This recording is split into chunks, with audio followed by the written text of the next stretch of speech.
வணக்கம் மக்களே, welcome to the பென்சர் show. இன்னைக்கு ஷோ நம்ம பார்க்க போறது தி மேட்னஸ் அப்படின்ற ஒரு இங்கிலீஷ் வெப் சீரிஸோட ரிவ்யூ. இந்த சீரிஸ் பாத்தீங்கன்னா நெட்ஃபிளிக்ஸ்ல அவைலபிளா இருக்கு, தமிழ் டப்பிங்கோட அவைலபிளா இருக்கு. இந்த சீரிஸ்ல மொத்தமா 8 எபிசோட்ஸ் இருக்கு. ஒரு எபிசோடுமே ஆவரேஜா ஒரு 50 மினிட்ஸ் டியூரேஷன் தான். கொஞ்சம் மீடியம் சைஸ் சீரிஸ் அப்படின்னே சொல்லுவேன். இந்த சீரிஸ் ஒரு கொலை குற்றத்துக்காக அக்யூஸ் பண்ணப்பட்ட ஒரு நபர் தன்னோட இன்னசென்ஸை ப்ரூவ் பண்றதுக்காக போராடக்கூடிய ஒரு கதை அப்படின்ற மாதிரி காட்டியிருப்பாங்க. அந்த நபரோட பேர் தான் டேனியல்ஸ். இவர் ஆக்சுவலா CNN சேனல்ல ஒர்க் பண்ணிட்டு இருப்பாரு. இவரோட ஃபேமிலியை பொறுத்த வரைக்கும் பாத்தீங்கன்னா இவருக்கு ஒரு மனைவி மற்றும் மகன் இருப்பான். இதை தவிர இன்னொரு தாரத்துக்கு ஒரு பொண்ணு மட்டும் தனியா இருக்கும். சோ இந்த ஃபேமிலியோட இவர் பெருசா கனெக்டடாலாம் இருக்க மாட்டாரு. அண்ட் ஒரு புக் எழுதுறதுக்காக லோன்லியான ஒரு பிளேஸ்க்கு போறாரு. அங்க இவரோட நெய்பர் தான் சைமன். சைமன் இவருக்கு எந்த ஹெல்ப்னாலும் பண்றேன் அப்படின்ற மாதிரி சொல்றாரு. சோ கொஞ்ச நேரம் கழிச்சு சைமனை போய் பார்க்கும்போது அவரை யாரோ துண்டு துண்டா வெட்டி போட்டிருக்காங்க. சோ இவரையும் கொலை பண்ண முயற்சி பண்றாங்க. இவர் தப்பிச்சு போய் போலீஸ் எல்லாம் கூட்டிட்டு திருப்பி பாக்குறாரு.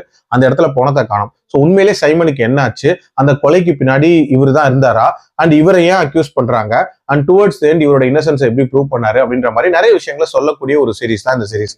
எனக்கு இந்த சீரிஸ்ல பிடிச்ச விஷயம் அப்படின்றது, இந்த சீரிஸோட டோனை ஸ்டார்டிங்லேயே செட் பண்ணிட்டாங்க அப்படின்னே சொல்லலாம். ஒரு பக்காவான கிரைம் த்ரில்லர் பார்க்க போறோம், அதுவும் இன்ட்ரெஸ்டிங்கான மிஸ்ட்ரி எலிமெண்டோட அப்படின்ற மாதிரியான ஒரு ஃபீலை கொடுத்துட்டாங்க.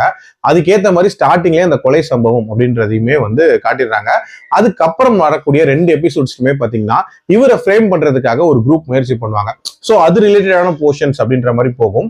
சோ அந்த 3 எபிசோடுமே ஓரளவுக்கு இன்ட்ரெஸ்டிங்கா இருந்துச்சு அப்படின்னே சொல்லலாம். ஆல்சோ இதுல ஒயிட் வெர்சஸ் பிளாக் அப்படின்ற அந்த கான்ஃபிளிக்ட பத்தியுமே இதுல பேசியிருப்பாங்க. அதாவது கொலை பண்ணப்பட்டிருப்பார்ல அந்த நபர் ஒரு ஒயிட் சூப்பர்மிஸ்டா இருப்பாரு, நம்ம ஹீரோவோ ஒரு பிளாக் மேன். சோ ஒரு பிளாக் ஒயிட்டை கொண்டுட்டான் அப்படின்ற மாதிரியான ஒரு ஆங்கிள் இருந்துமே கதையை ஃபார்ம் பண்ணிருப்பாங்க. சோ இதுவுமே ஒரு கான்ட்ரவர்ஷியலான சப்ஜெக்ட பேச போறாங்க அப்படின்ற ஒரு கியூரியாசிட்டியை கிரியேட் பண்ணிச்சு. அந்த 3 எபிசோடுக்கு அப்புறமாட்டு வரக்கூடிய 4, 5, 6 and 7 இந்த 4 எபிசோட்ஸ்லயுமே இவங்க சொல்ல வந்த விஷயமும் ரொம்ப ரொம்ப கம்மி தான். அதாவது அவங்க ஃபேமிலிக்கு வரக்கூடிய டேஞ்சரு, இதுக்கு பின்னாடி யார் இருக்கா அப்படின்ற அந்த விஷயத்தை தான் சொல்ல வராங்க.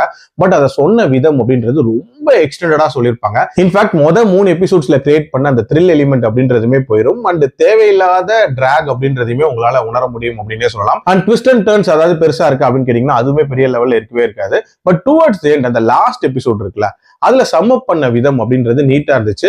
இன்ஃபேக்ட் ஹீரோ ஒரு மிகப்பெரிய ரிஸ்க் எடுப்பாரு அப்படின்ற மாதிரியான சில காட்சிகள் எல்லாம் காட்டியிருப்பாங்க. அது எல்லாமே ரொம்ப நீட்டா இருந்துச்சு அப்படின்னே சொல்லலாம். பட் ஓவரால் 8 எபிசோட்ஸ் அப்படின்றது கண்டிப்பா அதிகம் தான். இன்னுமே ஒரு 5 to 6 எபிசோட்ஸ்க்குள்ள சுருக்கி சொல்லியிருந்தா இந்த சீரிஸ் சூப்பர் சீரிஸாவே இருந்திருக்கும். ஆல்சோ இன்னும் கொஞ்சம் ட்விஸ்ட் அண்ட் டர்ன்ஸ் அப்படின்றதும் கண்டிப்பா ஆட் பண்ணியிருக்கலாம். பட் ஓவரால் என்ன பொறுத்த வரைக்கும் ஒரு ஆவரேஜான சீரிஸ் அப்படின்னே சொல்லுவேன். என்னோட ரேட்டிங் இந்த சீரிஸ்க்கு 2.8 out of 5. அடல்ட் கண்டென்ட்டை பொறுத்த வரைக்கும் ஒரு லிப் லாக் சீன் அண்ட் ஸ்டார்டிங்ல ஒரு கோரி சீன் வரும். மற்றபடி பார்க்கலாம். மீண்டும் அடுத்த விமர்சனத்தில் சந்திக்கிறேன். நன்றி, வணக்கம்.